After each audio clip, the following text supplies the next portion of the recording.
Si sufres de dolores de estómago, estreñimiento o diarrea, quédate. Este video es para ti. Muchos pacientes sufren de síndrome de intestino irritable, pero no lo saben. En un video anterior hablamos acerca de la mayoría de los síntomas que se presentan en un paciente con síndrome de intestino irritable. Ahora bien, ¿quieres saber si lo que tú sientes concuerda con el síndrome de intestino irritable? En ese caso te dejamos aquí un enlace para un video en el que explicamos todos estos síntomas. En el video de hoy vamos a hablar acerca del diagnóstico, también vamos a mencionar algunos signos de alarma para consultar, porque puede ser que no sea síndrome de intestino irritable sino algo más grave. También vamos a hablar acerca del tratamiento y vamos a mencionar también o vamos a dar respuesta a una pregunta inquietante. ¿Puede un síndrome de intestino irritable evolucionar y convertirse en un cáncer? Quédate con nosotros y descúbrelo.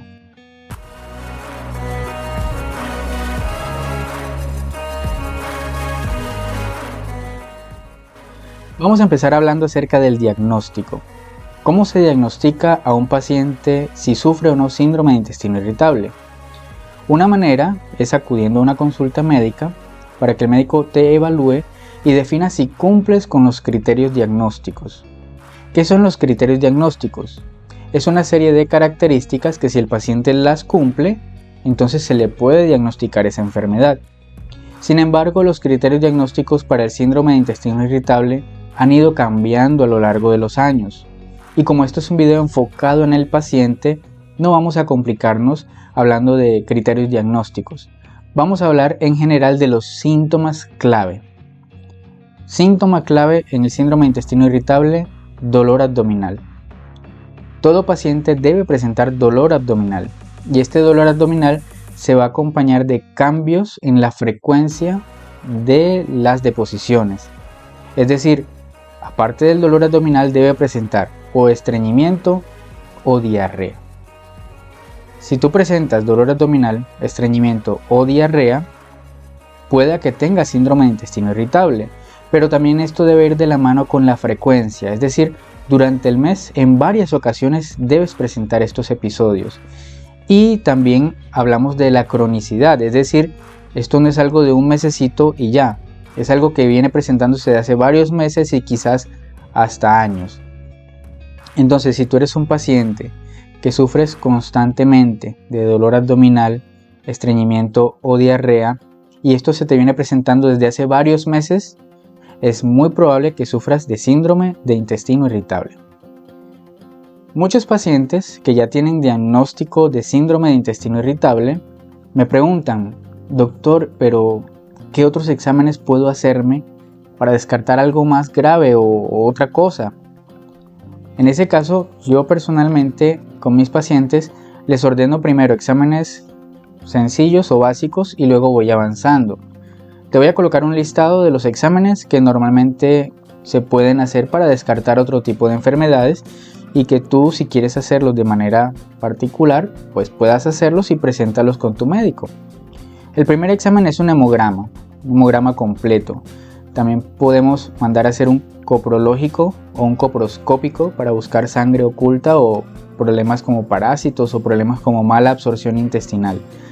También podemos avanzar un poquito más y ordenar alguna ecografía abdominal total, una radiografía de abdomen, o podemos inclusive ordenar una colonoscopia y en algunos casos con biopsia.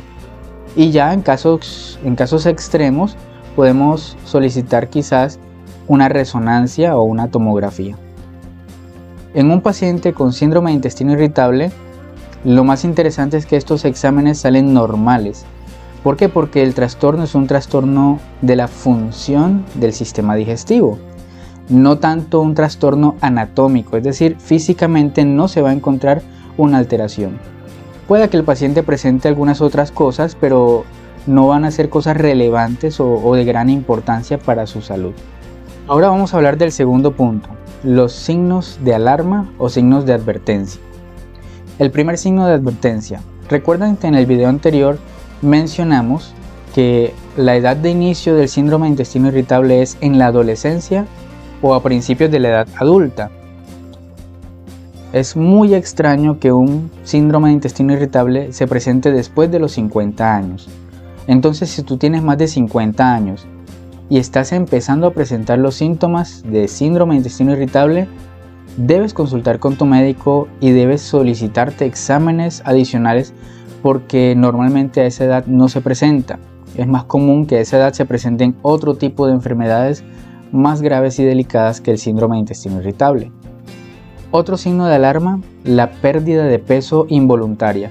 Si tú no estás haciendo ninguna dieta para perder peso ni estás haciendo una actividad física que justifique perder peso y en un mes, 2 meses ya has perdido 2, 3, 4, 5, 6, 10 kilos, eso es algo para preocuparse. Consulta, porque puede ser algo más grave. Otro signo de alarma u otro signo de advertencia es la sangre en las heces. Normalmente no debes presentar sangrado en las heces a menos que tengas una enfermedad que lo justifique.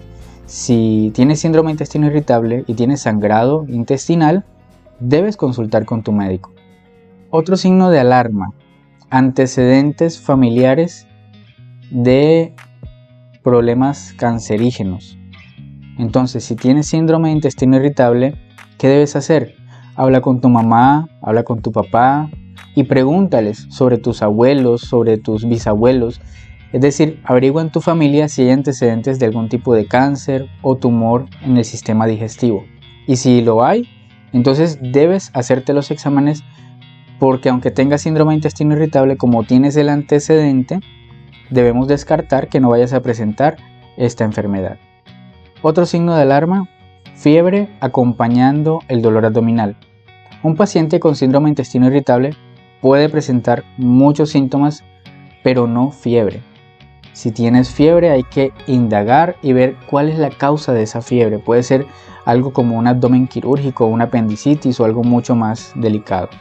Y un último signo de alarma, este caso en las mujeres no es muy común, pero se puede presentar algo que se llama endometriosis intestinal. Entonces cada vez que le viene el periodo menstrual, la paciente va a experimentar los síntomas del síndrome de intestino irritable. Entonces, si con cada menstruación presenta síntomas, debes consultar para descartar esta enfermedad. Vamos ahora a pasar al tercer punto de este video, el tratamiento. No hay en todo el mundo un tratamiento único que sea aplicable para todos los pacientes con síndrome de intestino irritable, pues cada paciente debe ser manejado de forma individualizada de acuerdo a lo que el paciente necesite. Pero hay algunas medidas generales que todos podemos aplicar y que nos van a servir muchísimo. La primera es identificar los detonantes. Ya en el video anterior hablamos de que hay detonantes como los alimentos. Algunos alimentos detonan estos síntomas y también hay otro tipo de detonantes como los detonantes emocionales, estrés o ansiedad.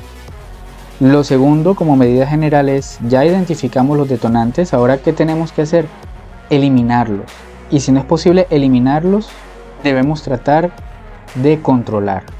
Entonces, en el caso de los alimentos, por ejemplo, si yo sé que los frijoles me inflaman y me producen dolor de estómago o estreñimiento o diarrea, ¿qué debo hacer? Evitar los frijoles.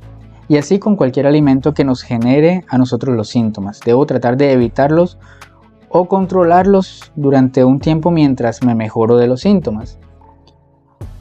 Ahora, con la parte emocional, si ya tengo identificados plenamente las situaciones que me producen estrés o ansiedad, debo tratar de evitar estas situaciones. Y si no me es posible evitarlas porque tengo que convivir con ellas a diario, entonces debo tratar de controlarlas. O por lo menos aplicar algún tipo de terapias psicológicas que me ayuden a controlar el estrés y la ansiedad. Bueno, ya hablamos de las medidas generales, ahora vamos a hablar de las medidas específicas. En mis pacientes he logrado identificar 3 cosas que debo tratar cuando tienen el síndrome de intestino irritable agudo en el momento, que están con la inflamación, con el dolor. El primero es el gas intestinal. Entonces, para el gas intestinal, a mi paciente lo manejo con compuestos, si no son alérgicos los pacientes, compuestos que tengan trimeutina y simeticona, bien sea combinados o independientes. Algunos pacientes con la sola trimeutina les va bien, otros con la simeticona, otros necesitan el compuesto. Y si el paciente presenta mucho dolor, lo manejo con iosina simple. ¿Por qué trato de manejarlo con iosina simple y no con iosina compuesta o con otros antiespasmódicos más complejos? Para evitar enmascarar cuadros de dolor abdominal que pueden llegar a ser quirúrgicos. También, en el caso de mis pacientes he logrado identificar que si tienen diarrea, tengo que manejarles también la diarrea. Dependiendo de qué tan fuerte sea la diarrea, puedo manejarle antidiarreicos de uso común. Trato de manejar la deshidratación con suero oral. También puedo manejarlo con reconstituyentes de la flora intestinal o probióticos, y en algunos casos puedo manejarlos con sulfato de zinc. Y también en los pacientes que no presentan diarrea sino que presentan estreñimiento, entonces lo primero que hago es identificar falencias en la alimentación. Muchos de estos pacientes que tienen síndrome de intestino irritable, tienen estreñimiento, no están consumiendo suficientes frutas o fibras en la alimentación, y si identifico estas falencias trato de corregirlas ayudándoles o dándole tips en cuanto a la alimentación. Si con esto no funciona, por lo general utilizo algunos medicamentos de origen natural que ayuden a mejorar los movimientos intestinales y a evacuar de una forma mucho mejor. Si aún así esto no funciona, entonces utilizo laxantes a diferentes dosis hasta conseguir que mi paciente logre mejorar sus deposiciones. Bueno, ya una vez que hemos hablado del tratamiento, ya hemos casi que concluido y viene la pregunta inquietante. ¿Puede un síndrome de intestino irritable evolucionar y convertirse en un cáncer? Muchos pacientes que sufren de síndrome de intestino irritable tienen este miedo muy común de que lo que tengan no sea síndrome de intestino irritable sino algo más grave, como un tumor, un cáncer o algo que vaya a cortarles la vida. En múltiples estudios que se han realizado, se ha evidenciado que el riesgo de que el síndrome de intestino irritable evolucione y se convierta en un cáncer es mínimo, e incluso algunos estudios dicen que eso no va a pasar nunca. Pero en mi caso personal, les recomiendo a mis pacientes que, aunque los estudios digan eso, siempre estén atentos a los signos de alarma. Entonces, no te preocupes y no te estreses, no te des mala vida pensando que lo que tú tienes es algo grave. Es algo que tiene manejo, y que si estás atento a los signos de alarma y llegar a presentarse algo más grave, podrás detectarlo a tiempo. ¿Qué te recomiendo? Que acudas a tus citas periódicas con el médico y quizás con el psicólogo para controlar los detonantes, y de esa manera puedas tener un buen estilo de vida. A modo de conclusión, el síndrome de intestino irritable es una enfermedad muy común que puede afectar tu calidad de vida. Pero si te esfuerzas por conocer los detonantes, controlarlos o eliminarlos, podrás llegar a tener una vida relativamente saludable.